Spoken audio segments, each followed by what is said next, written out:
جو لوگ اللہ کے آگے سر اطاعت خم کرنے والے ہیں، یعنی مسلمان مرد اور مسلمان عورتیں اور مومن مرد اور مومن عورتیں اور فرمانبردار مرد اور فرمانبردار عورتیں اور راست باز مرد اور راست باز عورتیں اور صبر کرنے والے مرد اور صبر کرنے والی عورتیں اور عاجزی کرنے والے مرد اور عاجزی کرنے والی عورتیں اور خیرات کرنے والے مرد اور خیرات کرنے والی عورتیں اور روزے رکھنے والے مرد اور روزے رکھنے والی عورتیں اور اپنی شرمگاہوں کی حفاظت کرنے والے مرد اور حفاظت کرنے والی عورتیں اور اللہ کو کثرت سے یاد کرنے والے مرد اور کثرت سے یاد کرنے والی عورتیں۔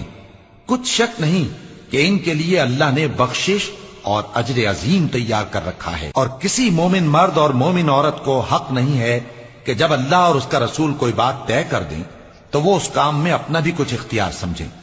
اور جو کوئی اللہ اور اس کے رسول کی نافرمانی کرے وہ بالکل گمراہ ہو گیا۔ اور جب تم اس شخص سے جس پر اللہ نے احسان کیا تھا اور تم نے بھی احسان کیا تھا یہ کہتے تھے کہ اپنی بیوی کو اپنے پاس رہنے دے اور اللہ سے ڈر، اور تم اپنے دل میں وہ بات چھپا رہے تھے جس کو اللہ ظاہر کرنے والا تھا، اور تم لوگوں سے ڈرتے تھے، حالانکہ اللہ ہی اس کا زیادہ مستحق ہے کہ اس سے ڈرو۔ پھر جب زید نے اس سے تعلق ختم کر لیا یعنی اس کو طلاق دے دی تو ہم نے اسے تمہاری زوجیت میں دے دیا تاکہ مومنوں پر ان کے منہ بولے بیٹوں کی بیویوں کے ساتھ نکاح کرنے کے بارے میں جب وہ بیٹے ان سے اپنا تعلق ختم کر لیں یعنی طلاق دے دیں کچھ تنگی نہ رہے، اور اللہ کا حکم